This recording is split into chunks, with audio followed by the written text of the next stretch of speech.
2009, he was named one of the United Way's emerging community leaders. When Christopher is not volunteering, he runs and operates Chris Media LLC, a web consulting business he founded. Chris Media LLC specializes in bringing not-for-profits and small businesses online. You ready? Yeah, I'm ready. Okay.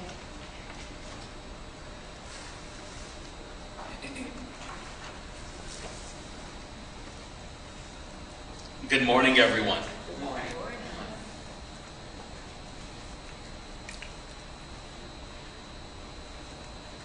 No, how do I get this? It's not. No, it's not.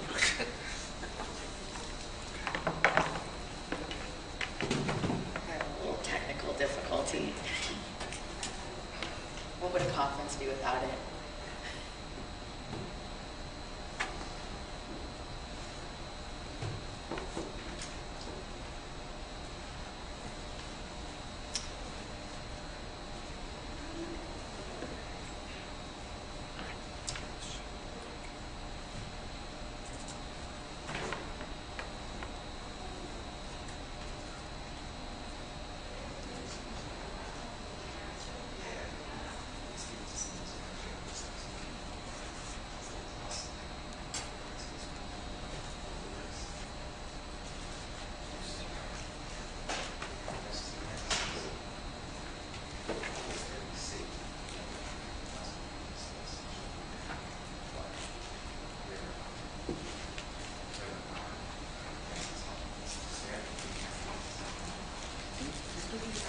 Yeah, I can't talk right now to me.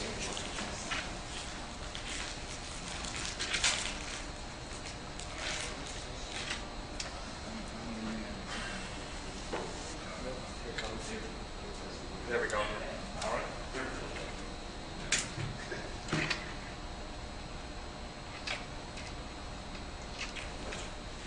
Yeah, it's just maybe as well.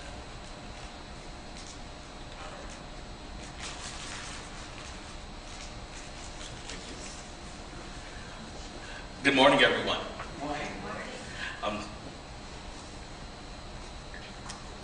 My name is Chris Ham. I am the owner and operator of Chris Media LLC. My email is ch@chrismedia.com.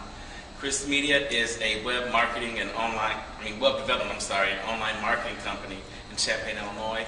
My focus and my main passion is helping getting small businesses and community organizations online. Chris Media, we're on Twitter, Facebook, and also the website is there. Why is that my passion? Why do I want to get online businesses? Why do I want to get businesses and organizations online? Well, because nationally, only half of small businesses are online. And I couldn't find any actual numbers, but I would be willing to guess that community organizations, that number is a lot less. I'm actually, when I say 25%, I'm being quite liberal. In my experience, I'm noticing maybe 10 to 15, especially in the communities that I work with, have an online site. Why is being online important? Well, when I talk to my clients about getting their message out, they tell me that traditional advertising methods are often financially out of reach.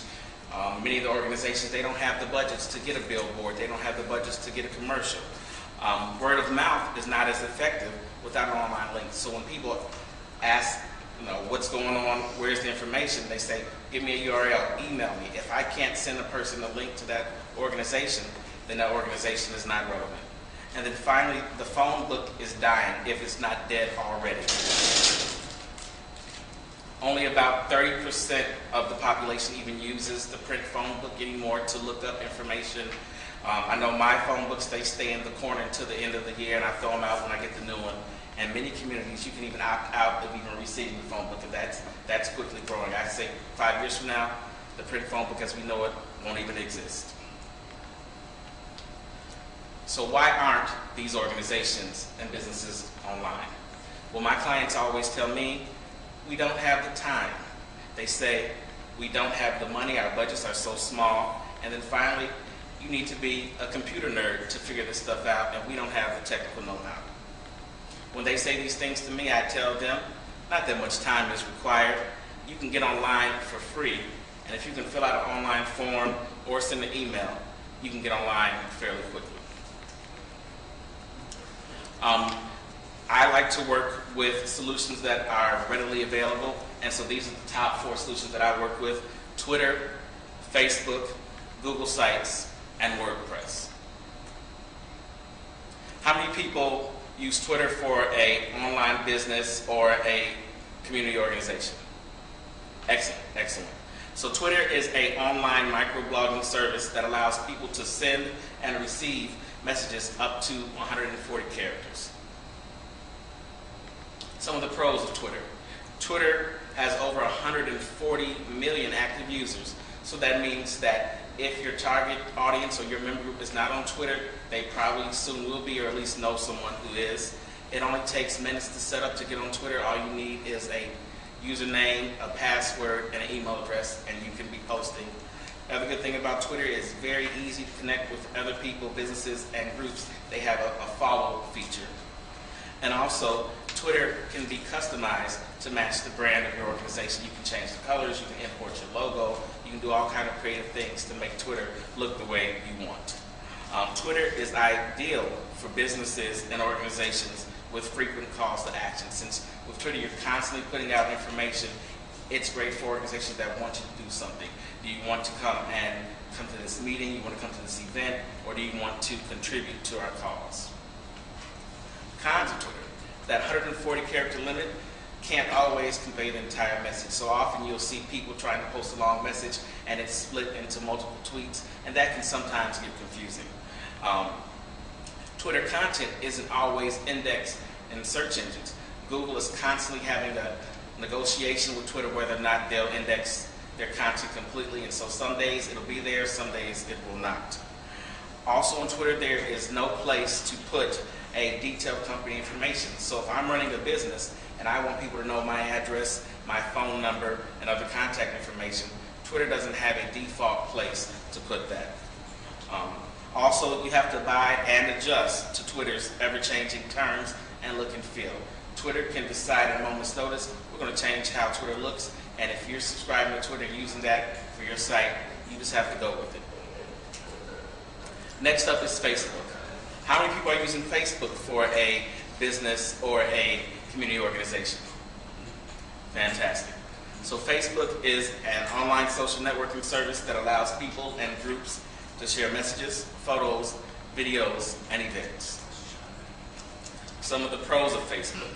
Over 850 million active users, and approximately half of those users get on Facebook every other day. That equates to approximately 70% of the U.S. online population is on Facebook. So chances are, if you're on Facebook, the people you're trying to target to are on there as well. Like Twitter, it only takes minutes to set up, and it's easy to connect with other people on Facebook through the like feature.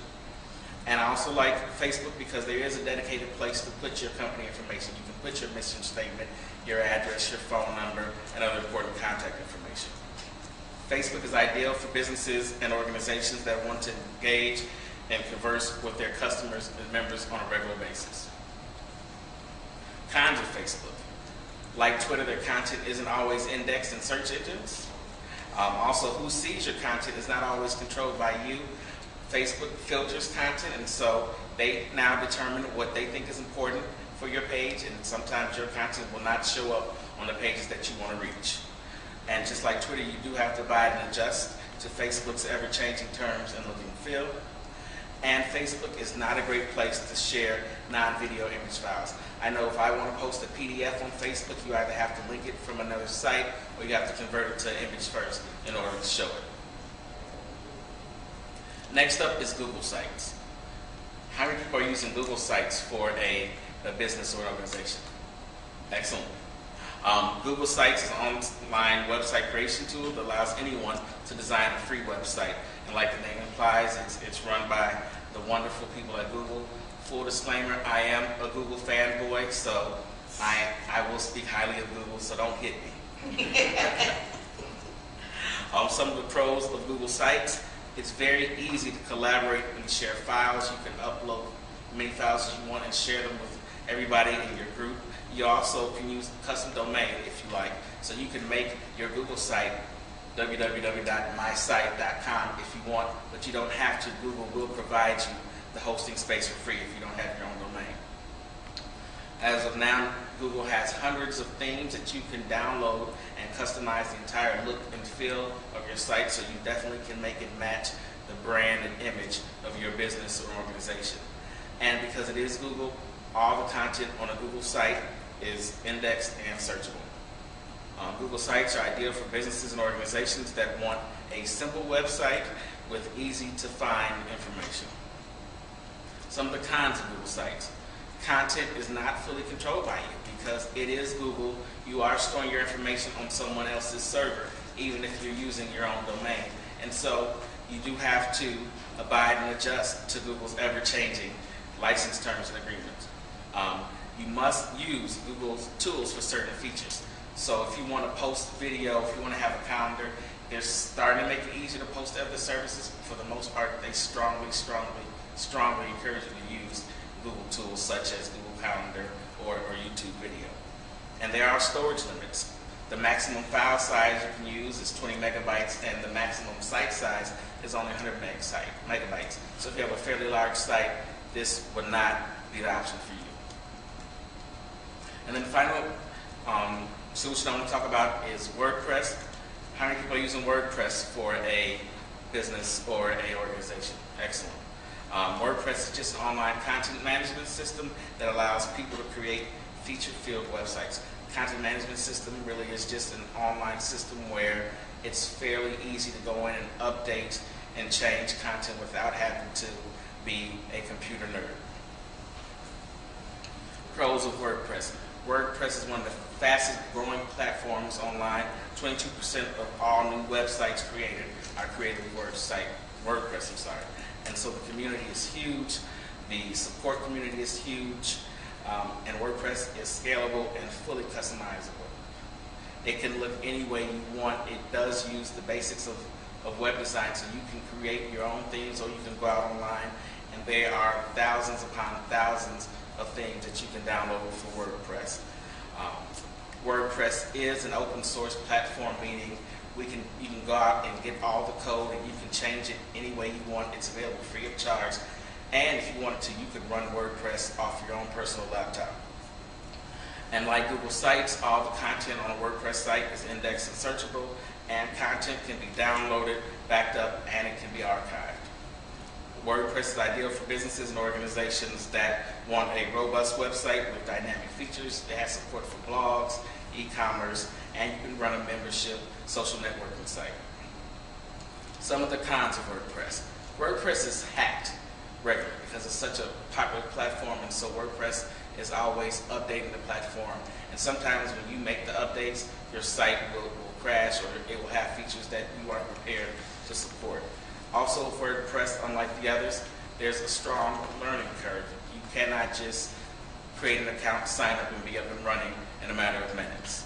And WordPress does require knowledge of HTML, CSS, and PHP for some of the advanced features. And then finally, there are more powerful open source content management systems available, and so it is not ideal for all projects. If you're going to have more, I tell clients, if you're going to have more than 100 pages or so, then I will switch to a content management system such as Drupal. Finally, I just want to say you can use more than one of these tools. Many of my clients will have Twitter, Facebook, and a Google site or a WordPress site. The main requirement is not money, it is not the know-how, but it's time. Make sure when you have all of these, you have the time to really go in and take care of them. Otherwise, you can actually do your business or organization more harm than good. Thank you.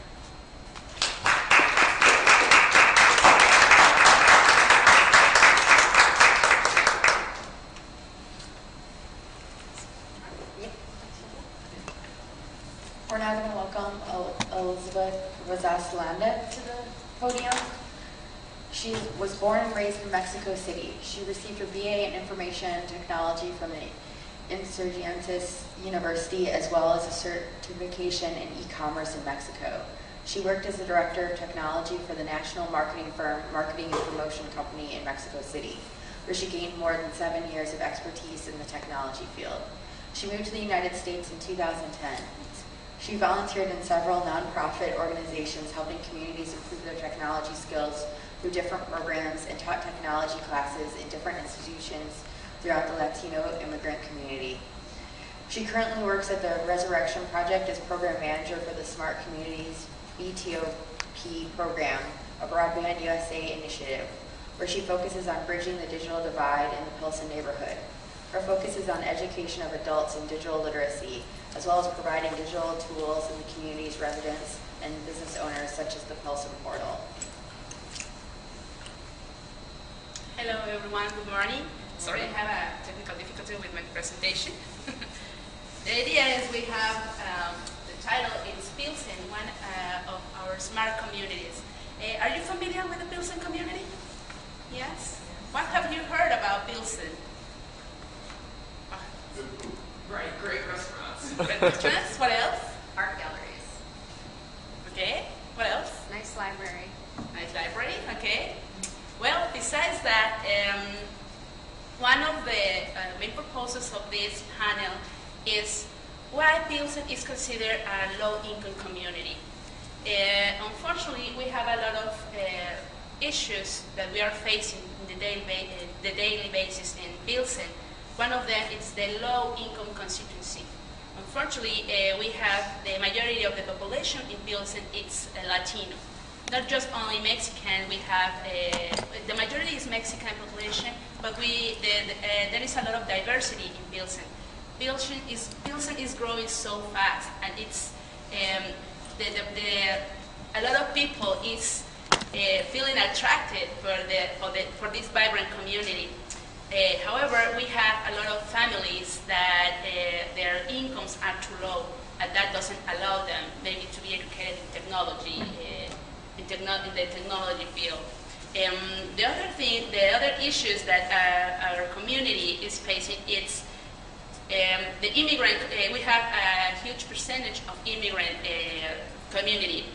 The need of assimilation, the Spanish language speakers, the low educational level of our people, and no access to municipal services, because a lot of them, they really don't have, they are not aware about all the amazing programs that we have in the community, even in Chicago. Maybe because they don't feel confident to go and ask and investigate what is happening in the community. What kind of resources do we have to help them, to get them involved in this culture? The other thing is we have a lot of entrepreneurial people in the community. If they have some savings, they decided to do something, but maybe sometimes they don't know how to when to start or how to invest in digital tools to make it grow better.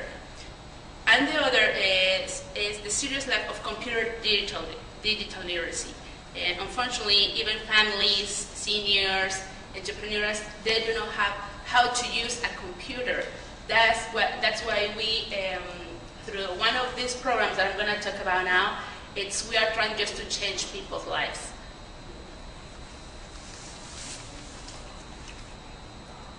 Yeah, thank you. Okay, I'm going to talk a little bit about this program. Pilsen, thank you. Pilsen is one of the 5 smart communities in Chicago. This community has a vibrant Mexican heritage, great housing options in the community, and a strong local organization. Okay, thank you.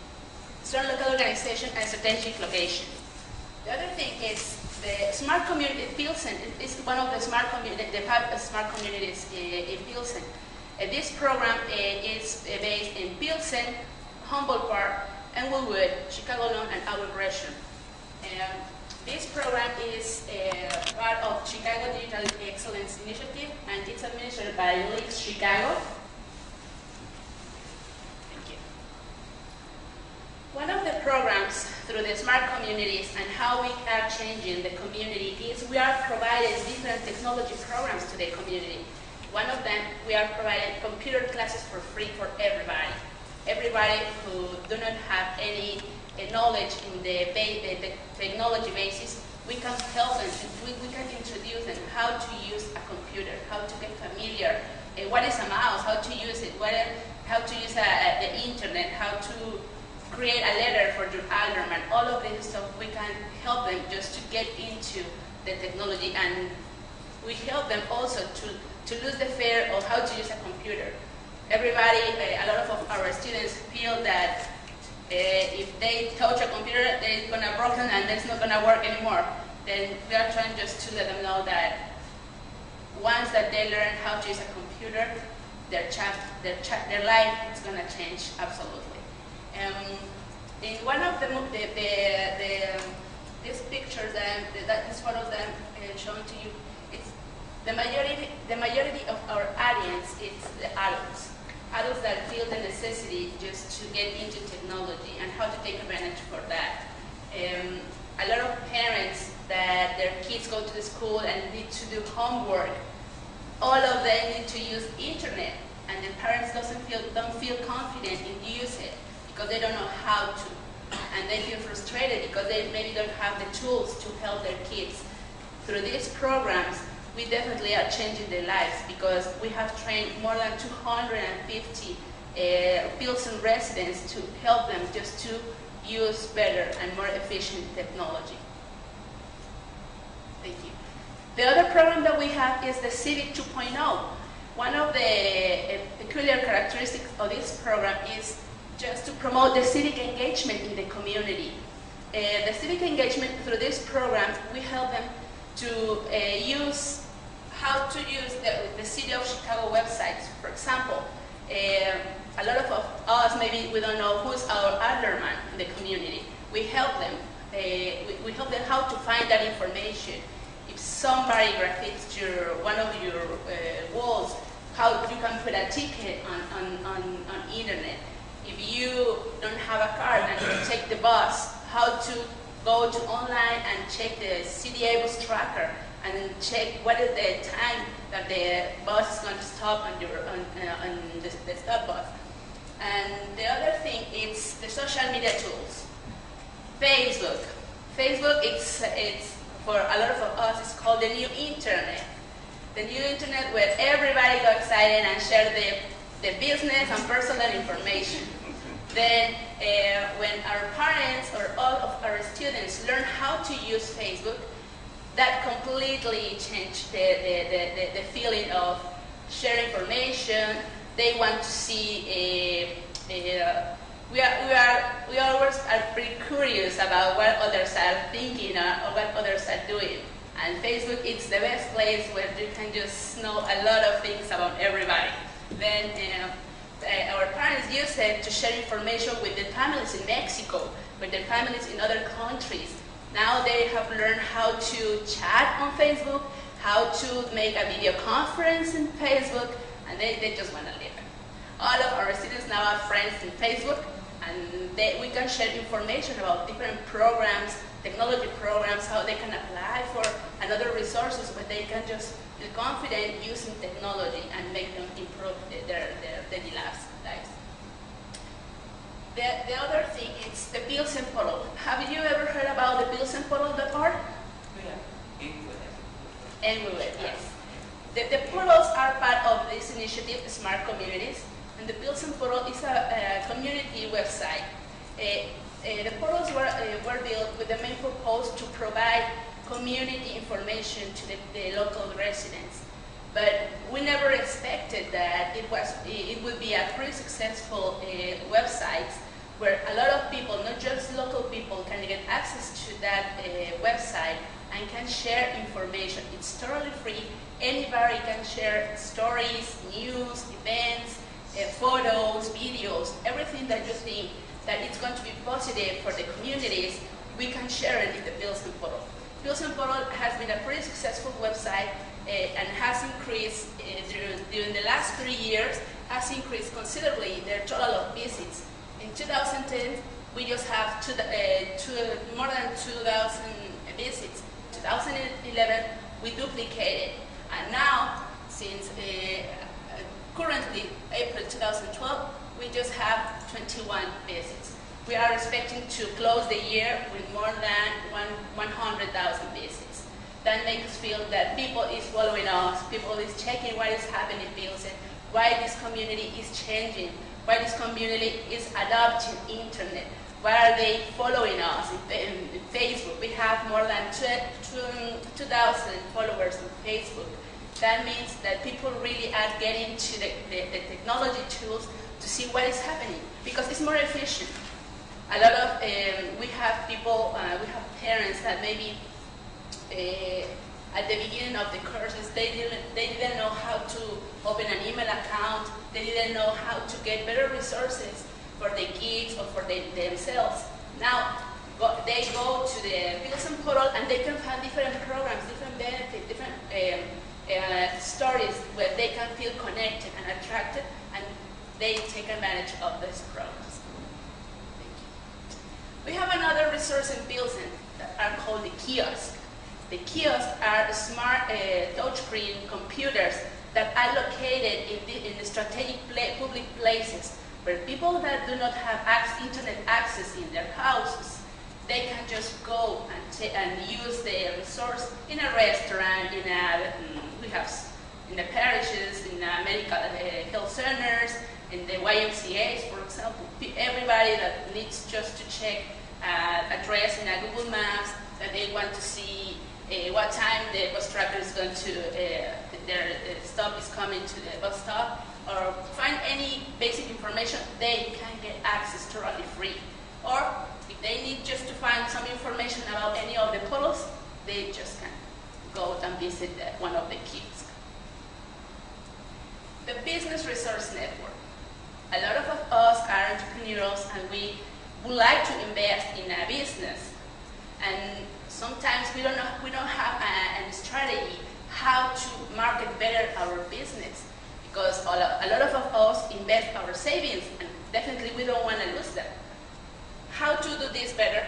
Through this program, we have a set of trainings where we help business owners how to get into the technology in a basic level, and we can just have intermediate and advanced courses. Things how to use QuickBooks, how to use the media tools, how to use better Facebook, Twitter, everything that you think it's going to be for benefit of your business, we can help you. We can help you also to set a strategic plan for your business, and also you can apply for a desktop. If you are a local business, in Pilsen, you can apply for a desktop if you don't have any at your business.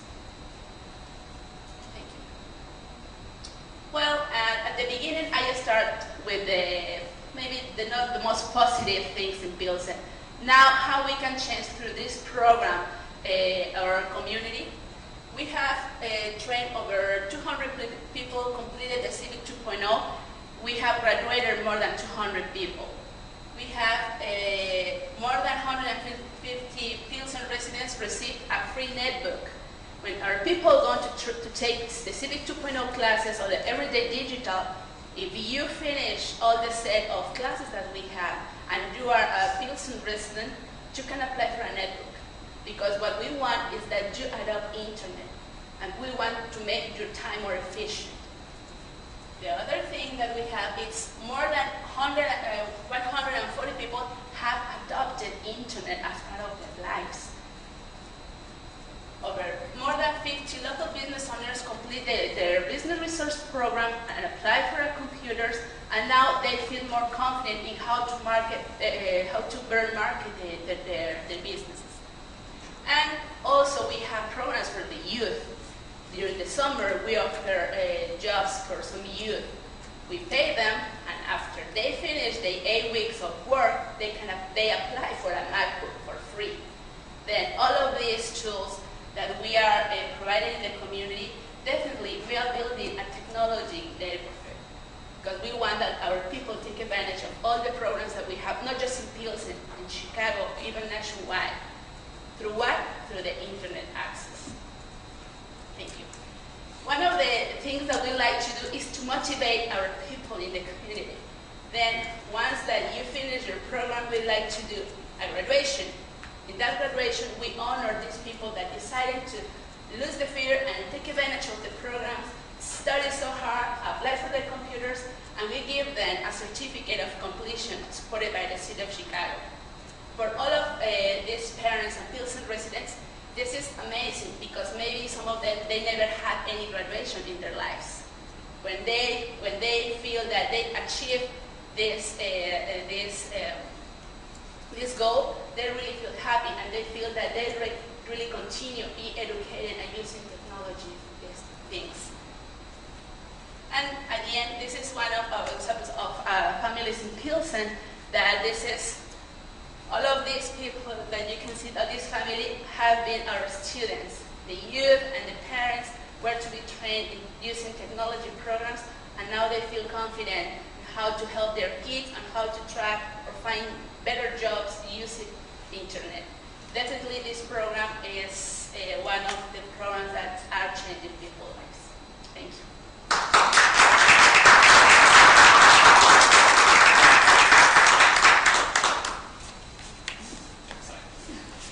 So we're going to open up to questions. Anyone have a question? You want to come on up and speak in the microphone? Sorry, this is being live streamed, so I'll meet you halfway.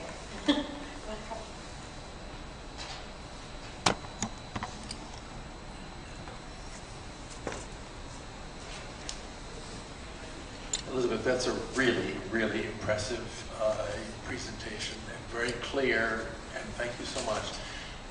Could you give us a little more background about the Resurrection Project and where it came from and how this relates to the Smart Cities Project? Because Pilsen is one of the 5 smart communities. So how does what you're doing, are you a part of the Smart Communities Project then? Or is it a separate organization where you're coordinating with them? Or give us a little more of the framework, if you will. Absolutely. Well, I work for the Resurrection Project. The Resurrection Project is a non-for-profit organization with more than 20 years of experience. Their main focus of the Resurrection Project is provide an affordable housing in the community, and not just in Pilsen, also in Melrose Park, back of the yards, a little village. And our idea is to help communities to get access to better benefits and create a wellness in not just Latino communities, because as I mentioned, Pilsen it's changing a lot, and we're trying just to help and provide different programs that can help everybody. Resurrection Project is the lead agency in Pilsen as part of the Smart Communities program. The program is it's administered from eChicago, local initiatives to support communities, and the Resurrection Project is the lead agency in Pilsen, and we just are in charge of the Smart Communities program in Pilsen through the Resurrection Project.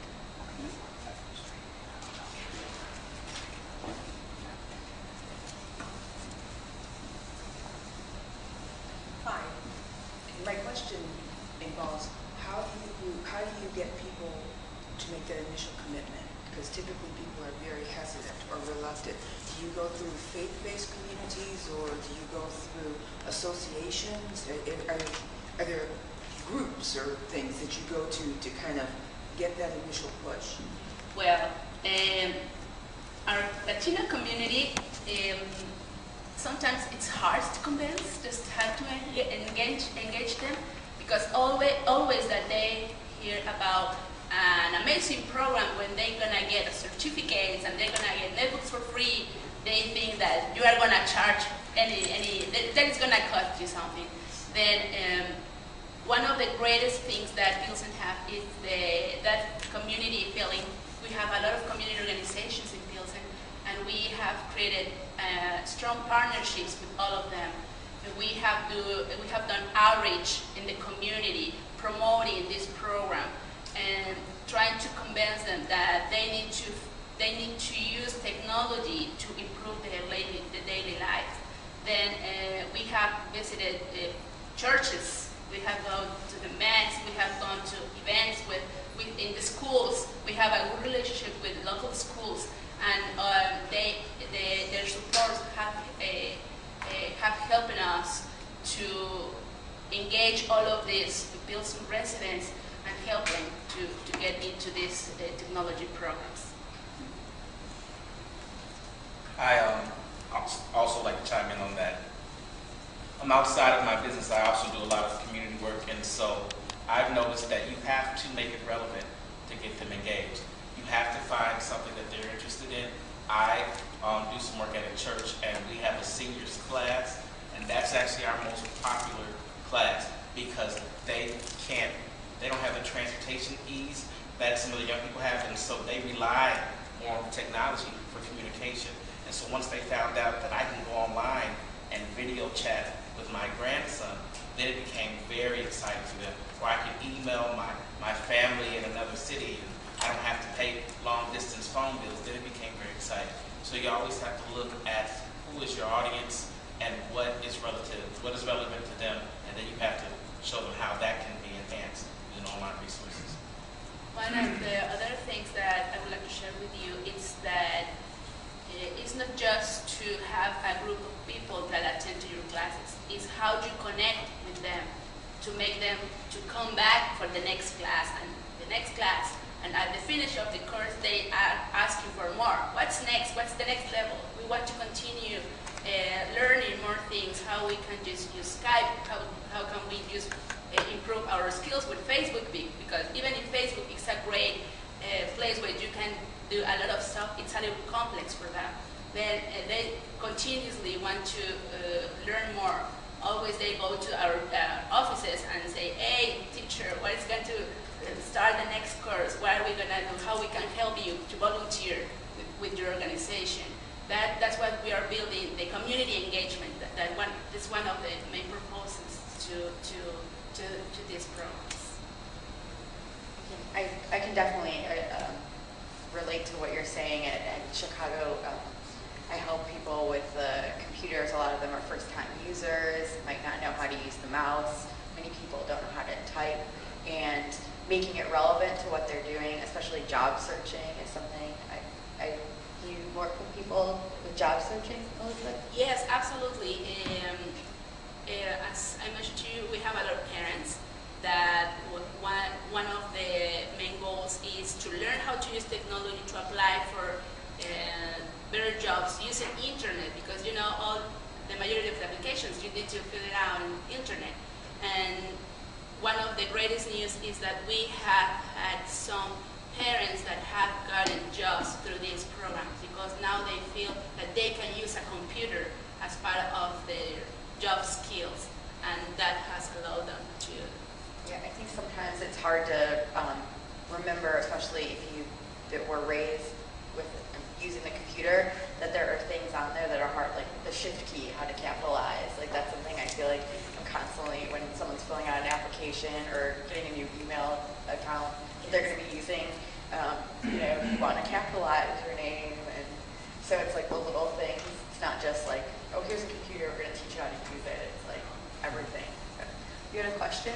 Yeah, I have a question for Chris. Can you hear me? Well, come on and shout it in here. All right.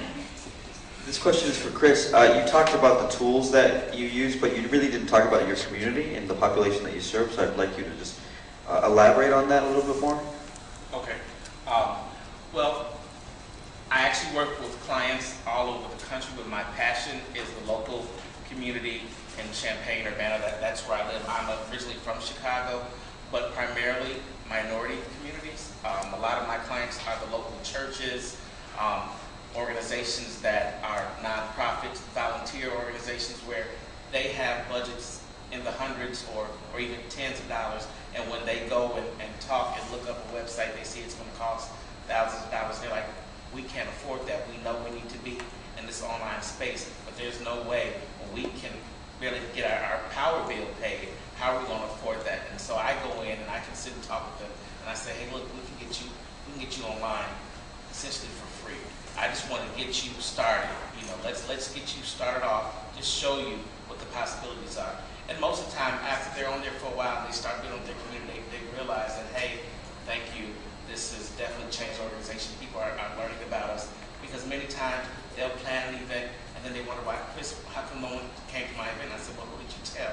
The preaching to the choir mentality, that's not effective anymore, because if that's all you're trying to reach, don't be upset with that. That's all it shows. So that pretty much local in Champaign. That's who I work with. I think you both spoke to this, but what are some of the challenges you find with your specific communities? You talked about cost and time. Are there some others that haven't been brought up or that you feel are specific to where you are? Yes, well, one of them is the low income that do not allow them maybe to get a computer at home because they just have the necessary to pay the bills, and they just need to find where to get access to internet through the libraries, to any public places when they can just try to feel confident using the technology. But I think that this one, and the other is the language. In the Latino community, in this country, now there are a lot of Spanish websites. But for example, the city of Chicago is working so hard to provide a Spanish version of their website. Because at the beginning when we started to do this, our people was facing this big challenge because all the exercises or the examples that we teach them during the class are in English, and a lot of them do not speak English. Now, the city of Chicago has been working so hard providing Spanish tools in order just to get them into the different services that Latino community can use. I think one of the big issues I see is a combination of fear and pride. A lot of the organizations I work with, you have a director who's been doing this for 20, 30 years, and like you said, he or she may have never used a computer, and so they don't want to appear to not know. And so instead of showing you that they're vulnerable and they don't know, they'll just say, oh, we don't have time for that. I don't want to deal with that. And so once I sit them down, though, and say, look, it's not that hard if we just keep trying at it, and then that slowly you break it down, and then it becomes easier and easier. And so then by the end, they always say, well, thank you for showing me. I didn't know it was going to be that easy. And then the rewards always, outweigh the initial struggle. Yeah, you're totally right. One of the things that you mentioned in your presentation is the word of mouth sometimes do not work. In Pilsen has been the opposite, because once the people start to taking the classes and they see that they work and they have changed their life, they start doing recommendations with the people, the closest people in the parishes, the schools, and this is one of the reasons that we have gotten a lot of students or people interested to take the classes, because they have seen a really change and an effective change in their lives. That's one of the things that are happening in this.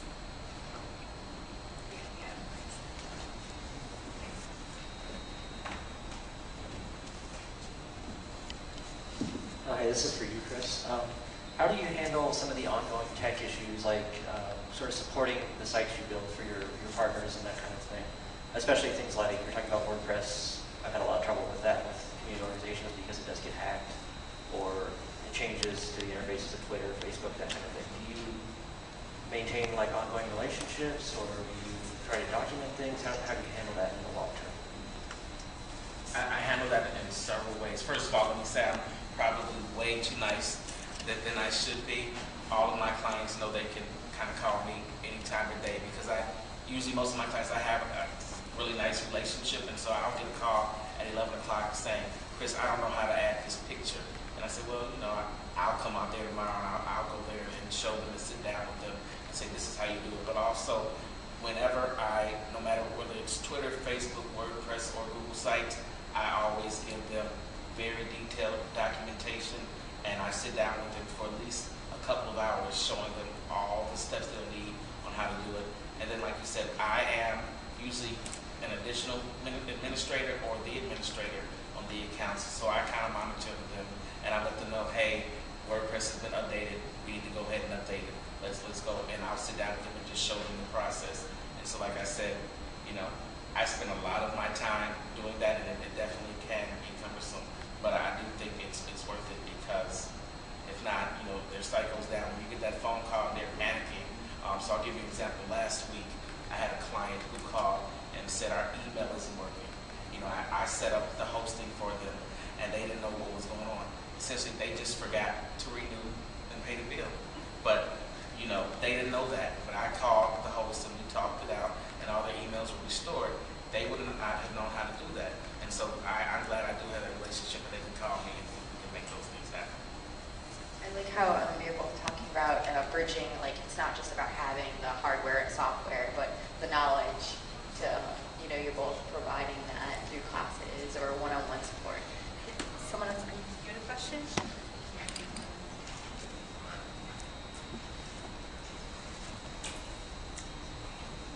I have a question in terms of, Chris, your relationship with the university and kinds of things that you've been doing with kind of connecting the community with that kind of process. And I think that might be something that would be interesting to see if the university's working out. Okay. So I am from Champaign, which is home to the University of Illinois.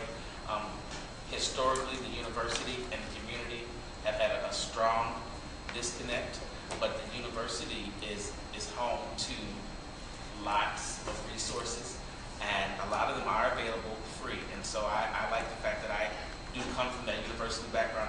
I've worked at the university. I know those resources. I do have those relationships. So oftentimes I can go to my clients and say, hey, did you know the university is having this? Or did you know that they have this free workshop or this free seminar? And I get my clients to go and get involved. And they're always surprised because I don't know if you're familiar with the layout of Champaign-Urbana, but really a large part of the community I work with, they're literally blocks away from the university, and many times they've never set foot on the university before I've actually had the hand walk through them. That's like a cultural thing that's built into like a towns versus gowns kind of thing. It definitely is, and it goes back generations, and so there's mistrust of the university from the community. I often hear, the community feels like they are the guinea pigs of the university, and they don't really want to interact with the university. And so a lot of times me just helping out the community from that university background, I do help ease some of their Like concerns. creative bridge. Exactly.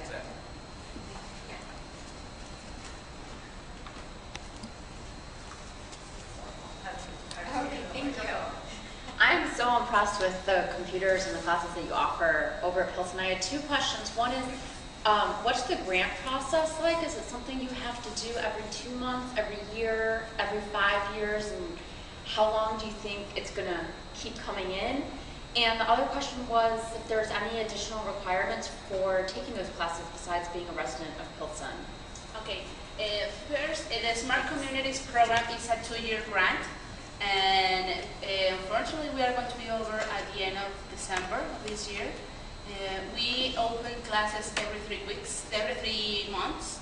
We offer classes 1 per week for 3 hours, 3 hours, yeah, and for 10 weeks. And after that, we do orientations, we do outreach in order just to recruit again residents. The other thing that you mentioned, it's not just these classes. Everybody that wants to take classes, computer classes, can go to Pilsen. We cannot provide it outside of Pilsen because it's one of the requirements, but everybody that wants to go to take computer classes can come to any of the facilities that we have in Pilsen and can apply for their certificate of completion. However, just Pilsen residents can apply for the NETBooks. It is one of them. So you're saying anyone can come to the classes. Are they in English and Spanish? Yes, Okay. we provided a manual per class. They get a manual where the class is going to be about computer basics, internet basics, and after each class they need this, and we have English and Spanish, and even we have visitors that come from Berwyn, Cicero, that come to the north side, even Lansing, Illinois, that they have heard about us and then just contact us and they say, hey, I want to take your English computer classes. How much contact do you have with the other smart communities? We have a pretty close relationship with everybody. We meet often, monthly, and always we are sharing information about how we are improving the program in the communities, and maybe sometimes you can take advices or suggestions from the other communities and how they are working, and we can just implement them. Could you just give us the lead agencies for the other smart communities? The lead agency in Albert Gresham, it's the greatest Albert Gresham. In Humboldt Park, it's Bickerdike, and the Association House also. In Pilsen, the lead agency is Resurrection Project, and we have a partnership with Instituto de Progreso Latino. And in Englewood, I think that it's the Team Englewood organization.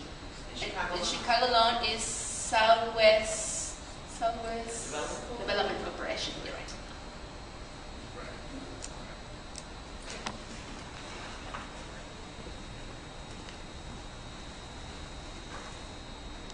Hi, Pierre Clark with the Chicago Digital Access Alliance. So if you haven't heard a little bit about us as it relates to the smart communities and smart Chicago and all that, then check out digitalexcellence.net. That's our website. Two questions. One, of course, we think it's a great program because, you know, we were there at the beginning. So, you know, congratulations on the training and everything you're doing. The question is, after the beach hop money is gone, what happens? What happens to the program and the training in December? And secondly, I would like to also know, do you have any follow-up with the people that you train? What happens to them? You know, they got netbooks and, you know, they've been trained, so then what happens? Oh, absolutely. Well, to answer your first question is definitely we are looking for resources for funds in order just to continue helping our community to get access to technology. And we don't know yet what's going to happen until December, where we are working on that. Definitely just to, there is a possibility that maybe we can continue working with the grant, with this program, we're not sure. But as a lead agency, definitely we are pretty aware about this program and what we want to do. We are applying for different resources and grants in order just to continue training the community, because we have seen the results and we have seen that it has worked. And definitely we don't want to lose what we have been working during the last years. And the other thing, the second question is, definitely we do a follow-up with our students because it's part of the requirements. It's important to know what these students are doing with the netbooks, because so once that maybe you give them, you didn't know what happened to them. The greatest thing that we have done during the classes is, as I mentioned to you, the great community engagement. Now all of them, when they see us in the streets, hey teacher, how are you? Is everything going? When the excursions start, then we call them oftenly, and we try just to track what are they doing, what are they doing with the computer. It is not just about the computer, if they are using it, if they just get internet at home, because one of the goals of the program. And we use a system, a software, to track the students and see what are they doing, how we can help them, how we can assist them. Oftenly they go to our offices and ask them, hey, I have this situation with my job, do you think that you can help me just to review a letter, or how we can I send this information? All of this stuff we can always try just to help them and assist them.